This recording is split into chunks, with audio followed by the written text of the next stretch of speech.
Halo Sobat Macamania, saya Denny Nadalung. Oke, hari ini ada paket misterius datang ke DND.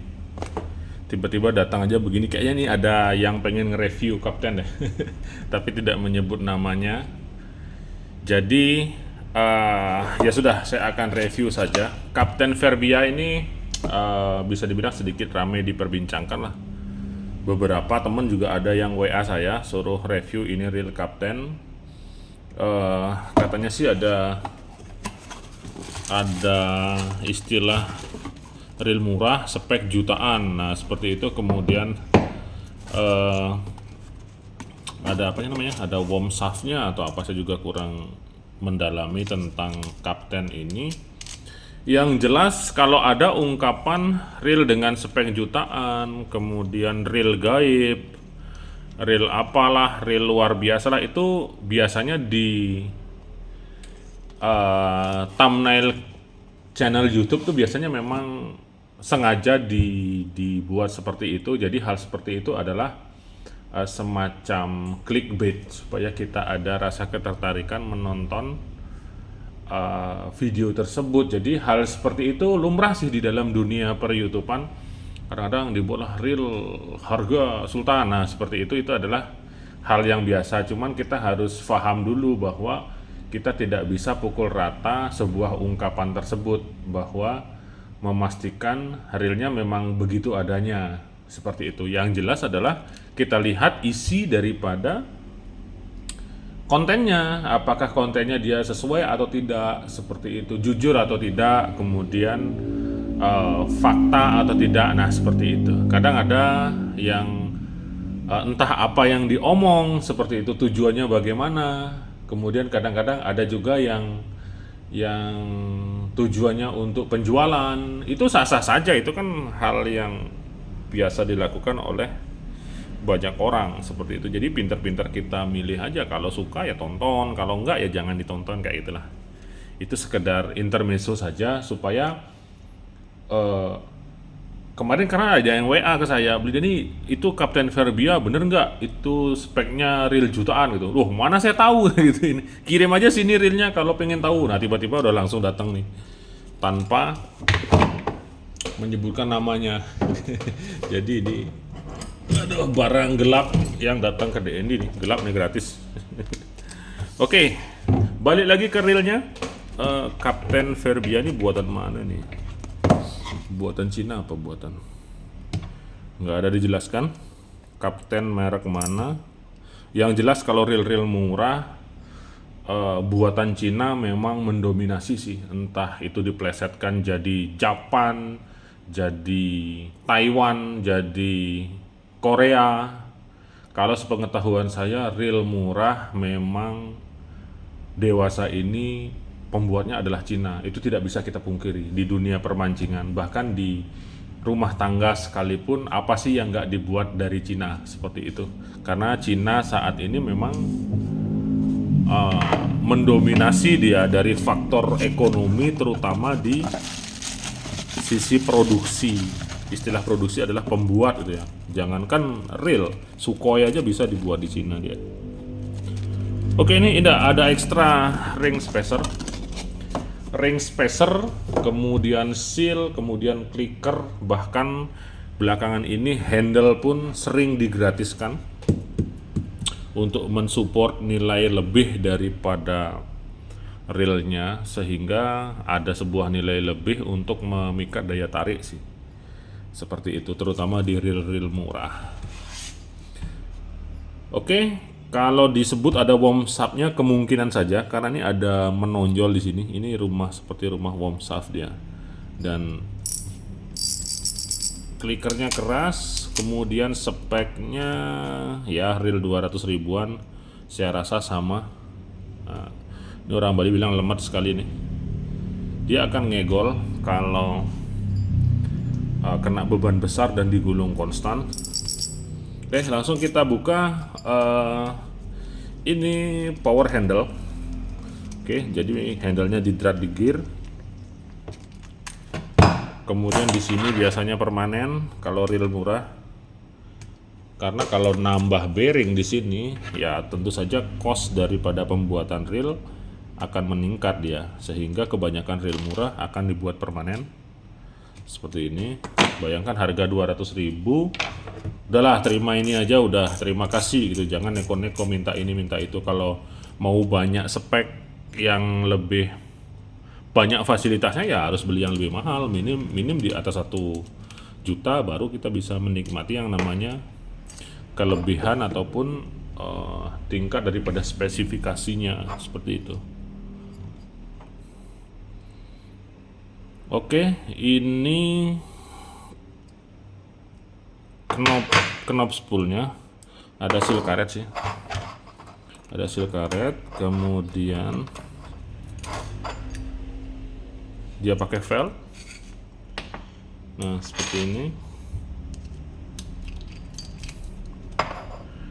Sering sekali komen di berbagai konten YouTube, terutama di ya, konten yang berhubungan dengan pembongkar reel, banyak yang menganggap bahwa tingkat daripada material yang gampang karatan atau tidak itu diukur dari magnet seperti itu. Kalau udah pakai magnet, kalau nempel udah dipastikan gampang karatan. Kalau tidak nempel, dipastikan itu tidak gampang karatan. Saya tidak akan mau menggunakan metode seperti itu, karena saya pernah bongkar Shimano Stella. Itu ada bagian-bagiannya yang nempel dengan magnet seperti itu. Apakah Stella tidak bisa karatan? Oh bisa, seperti itu. Jadi tidak bisa kita pukul rata, karena antara dia gampang karatan atau tidak ya tergantung kondisi, situasi, tingkat salinitas air lautnya, kemudian cara kita ngerawatnya, kemudian dia kena air laut atau tidak, dia teroksidasi oleh udara air laut atau tidak, seperti itu. Jadi bukan semata-mata tempel magnet, nempel lu, gampang karatan lu, bukan seperti itu. Jadi saya nggak akan pernah mau menggunakan metode tempel magnet untuk menentukan dia karatan atau tidak. Karena pada dasarnya semakin mahal sebuah reel biasanya akan diikuti oleh kualitas daripada material reelnya, ditambah daripada tingkat presisi dan finishing build-nya, finishing pembuatannya, itu yang membedakan seperti itu. Jadi teman-teman harus paham di sana juga. Nah sekarang reel 200 mau minta rotor yang keras bahan karbon misalnya, mana dapat, nggak akan dapat. Seperti ini lemas sekali. Kalau ini dibilang spek jutaan ya saya akan ketawa. Tapi kalau penyebutan spek jutaan itu hanya bertujuan untuk clickbait, untuk menarik minat penonton, ya nggak masalah. Itu kan hal yang lumrah dilakukan di channel manapun. Kadang-kadang judulnya agak nyeleneh dikit supaya memunculkan ketertarikan kita untuk mencari tahu isi daripada konten tersebut, seperti itu. Oke, sampai di sini semoga paham deh. Tapi saya yakin kalau teman-teman sering nonton channel DND, pasti Anda akan sangat paham sekali tentang dunia reel, keterbukaan, kemudian informasi yang Anda dapat adalah informasi yang aktual, seperti itu. Oke, ini line roller dia pakai bearing di sini. Line roller pakai bearing, kemudian saya rasa standar sih untuk reel murah akan Anda temukan hal yang sama di sisi review DND. Nah, seperti ini. Spring guide dan lever trip, kemudian ini pemberat ya sebagai balas rotornya supaya putarannya stabil untuk laju putaran. Nah ini berat ya, berat ya, sehingga kalau diisi ini nanti putarannya akan semakin bagus dia rotasinya. Oke, spek reel terbuka. Jadi kalau di sini dibilang anti air lah, ini tidak sama sekali. Reel itu tidak ada yang anti air. reel yang tertutup sekalipun ada maksilnya aja bisa masuk kok reelnya. Nah sekarang yang begini bilang anti air kan bercanda, canda-canda itu namanya. Nah ini nempel nih. Apakah kalau begini saya langsung ini gampang karatan? Oh belum tentu. Kalau ini dipakai di danau ya dia nggak akan karatan. Kalau dia dipakai di sungai ya nggak akan karatan. Tapi kalau pakai di laut ya bisa jadi seperti, nah itu tergantung daripada seperti yang saya bilang di awal tadi, kondisi dan situasi. Pun kalau dipakai di laut, ya kalau salinitas air lautnya tinggi seperti di Bali, oh ya langsung dia karatan. Tapi kalau dipakai mungkin di daerah lain yang salinitasnya air lautnya rendah, ya dia belum tentu langsung karatan. Jadi karatan dan tidaknya bukan dari si magnet yang ditempel itu. Nah itu dari persepsi saya seperti itu. Jadi kalau banyak yang bilang beli tempelin pakai magnet, itu nggak mau saya. Karena magnet itu bukan tolak ukur. Saya nempel bautnya Stella aja nempel dia sama magnet kok, tapi saya nggak pernah lihat Stella saya karatan. Seperti itu. Oke, one way-nya standar seperti ini. Kalau Anda beli reel murah harga 200, 150 dia akan rata-rata seperti ini dia. Ini gampang dan rawan karatan ya. Oke, kemudian ada sistem on off-nya. On off dia pakai zinc, kemudian dia pakai semacam pir dan pegas pengait.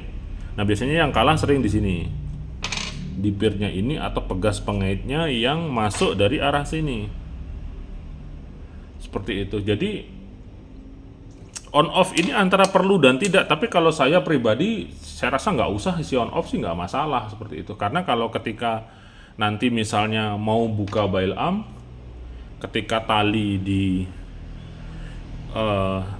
joran, kita kan nggak bisa buka bail arm, ya kita tinggal tinggal kendorkan spoolnya, kita tarik talinya, bisa dia seperti itu. Jadi on off ini sebenarnya tidak terlalu signifikan fungsinya. Seperti itu. Jadi ditiadakan sekalipun untuk on off ini nggak masalah. Karena merujuk pada reel high end sudah nggak ada lagi on off seperti ini. Karena riskan dia. Dari on off ini dia akan masuk ke arah depan. Nah kalau ini bahannya zinc, kita nggak bersihkan, kita nggak lapisi dengan grease, ini akan korosi dan karatan dia. Seperti itu. Oke, masuk ke bagian body.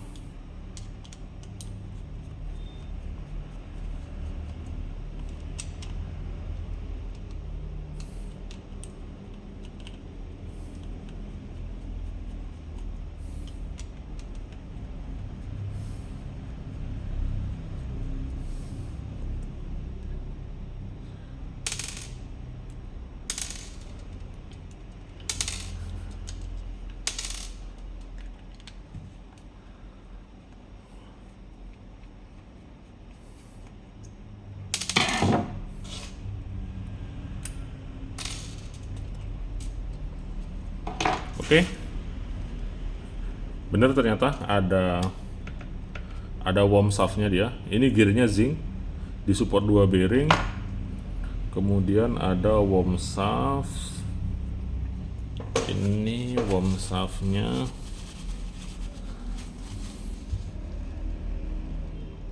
Dia semacam cuman ditaruh aja ini, ditanam gitu aja.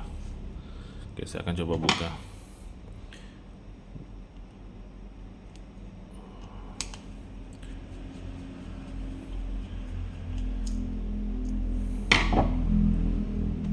Main shaftnya dulu, kemudian kayaknya ini bisa ditarik ke atas, cuman hati-hati nariknya supaya nggak cacat ya. Oh kan ditarik ke atas gini.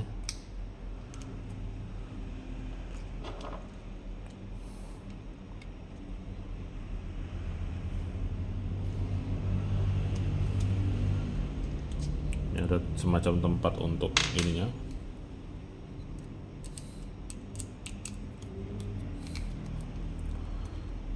Bikin repot sih. Oke, jadi benar ini ada worm shaftnya. Nah sekarang saya akan kasih pemahaman dulu, apakah sebuah reel dengan sistem gigi cacing ini, apakah dia menjadikan lebih unggul daripada reel yang tidak menggunakan sistem gigi cacing atau worm shaft? Saya pastikan itu tidak benar. Kalau ada yang bilang ada worm shaft-nya lebih bagus, belum tentu, justru malah lebih repot. Bahkan di reel Shimano sekalipun yang terkenal dengan worm shaft-nya, itu dianggap bisa membuat putaran lebih halus lah, lebih lancar lah, kemudian tali menjadi lebih rata lah. Itu tidak sama sekali. Saya akan buktikan.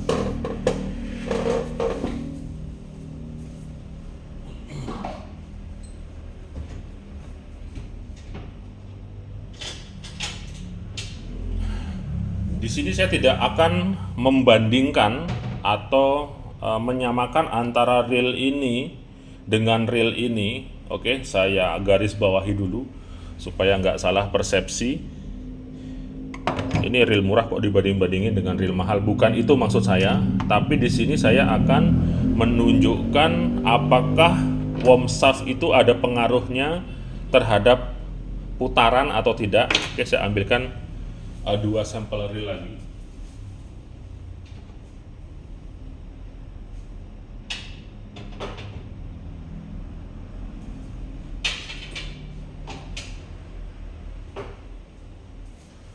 Oke, jadi di sini saya akan bicara fakta yang sebenarnya.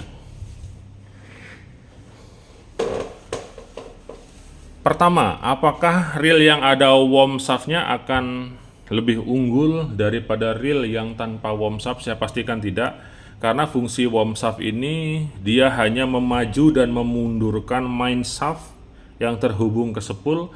Jadi sistem maju mundurnya itu mau pakai worm shaft atau lokomotif itu tidak ada perbedaan, tidak ada pengaruh. Kalau dibilang pengaruh ke tingkat ratanya tali, tidak juga, karena tingkat ratanya tali itu ditentukan oleh tingkat balance secara keseluruhan antara putaran worm shaft maupun lokomotif yang bersinergi dengan gear bersama dengan main shaft yang ke arah spool. Oke, sampai di sini paham? Kemudian, apakah worm shaft juga membuat putarannya lebih lancar atau tidak? Tidak juga, itu tergantung daripada tingkat presisi daripada build finishing daripada reel tersebut. Biasanya kalau yang cari reel presisi dan bagus itu biasanya di reel-reel mahal. Presisi, material bagus, sehingga dia akan menjadi putarannya menjadi sangat lancar dan balance. Seperti itu. Contoh, ini reel high end. Tujuannya tidak untuk membandingkan yang ini. Saya hanya menyampaikan fakta. Shimano Twin Power 2015 ini ada worm shaft-nya. Putarannya lancar banget.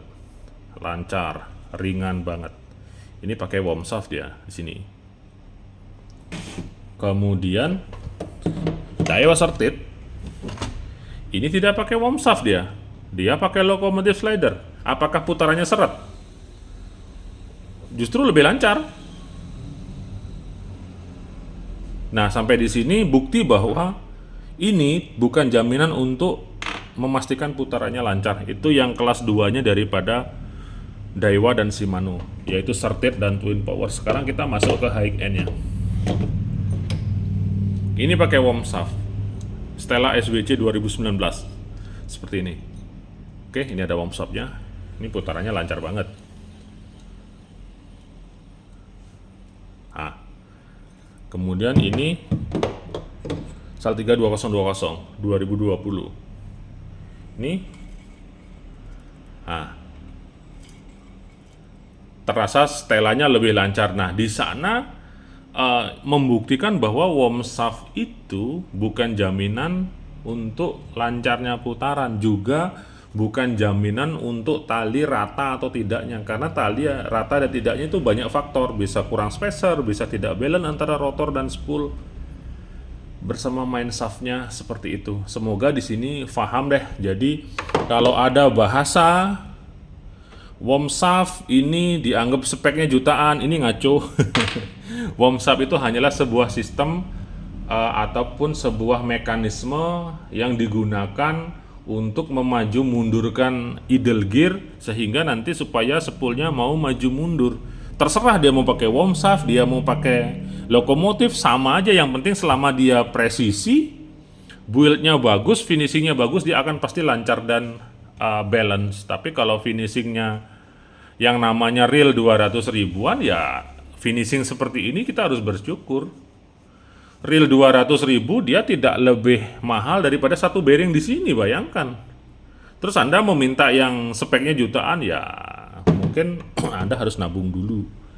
Nabung dulu untuk merasakan sejatinya real murah dan real mahal itu seperti apa. Meskipun balik lagi ke kamu saya, murah dan mahal itu bukan jadi persoalan. Terserah Anda kebutuhannya seperti apa. Kalau nggak mampu, jangan maksa yang mahal. Kalau mampu, punya yang mahal, jangan sombong ngelihat reel kayak gini sebelah mata atau tutup mata. Seperti itu, karena murah atau mahal, tujuannya sama, Anda mancing. Kemarin saya pakai reel murah, strike ikan gede-gede. Pakai reel mahal, nggak pernah mancing. Waduh, susah kalau kayak gitu. Oke, jadi mau mahal, mau murah, silahkan deh Anda pilih sesuai dengan budget, dengan kemampuan.